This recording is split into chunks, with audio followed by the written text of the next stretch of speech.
question that you probably should ask, but we actually don't get asked a lot, is what does sustainable livestock nutrition mean? That's a great question. As a matter of fact, maybe the most important one as it relates just generally to feeding livestock. And it doesn't just relate to microgreens. It relates to your entire feeding process. And probably the best way to describe it is to give some examples. What is not sustainable? Well, it's obvious that feeding a bunch of pellets put in a trough with hundreds of animals, or in the case of maybe chickens, thousands of animals in a very contained space. You answer, is that very sustainable? Is that something we're going to be able to do for the next 100,000 years? Is that the way that chickens have eaten for the last 1,000 years? I don't think so. How about cattle? How about cattle that are literally put into a dry lot for their entire lives and are fed for a year to reach a certain size, when naturally in the environment, if they were fed in a more sustainable way, it would actually take a year and a half, maybe 2 years to reach a marketable size? Is that sustainable? I would offer that it's not.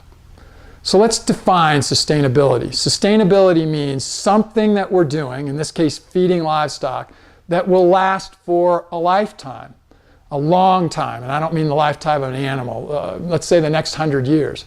Secondly, that it can be done profitably, something that you can do and still maintain profitability of your business. And third, that's good for the planet. So we call it the 3 Ps of sustainability. People, and that's the side in terms of the first piece that I gave. Profit, can you make some money still with it? And the planet.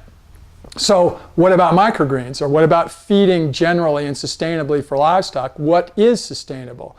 Well, if you have a feed that you can feed today, and you can still feed 15 years from now, you can still feed 100 years from now, and it will provide the best growth for that animal, that's sustainable.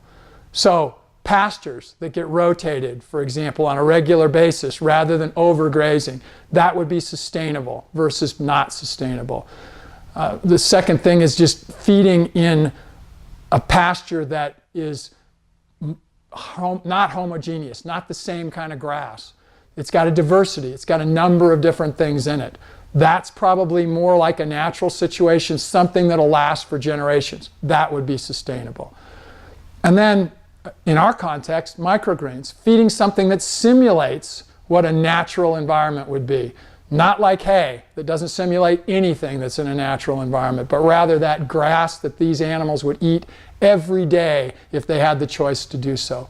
That's sustainable. So again, remember the 3 Ps, profit, people, and planet, as it relates to livestock feeding, and that's what defines sustainability. Thanks for watching the video. Hope you enjoyed it. We've actually got over 20 of these should ask and frequently asked questions about microgreens. We'd love to send you all of them. All you've got to do is click on the link here and you'll get all of them sent to you. Thanks!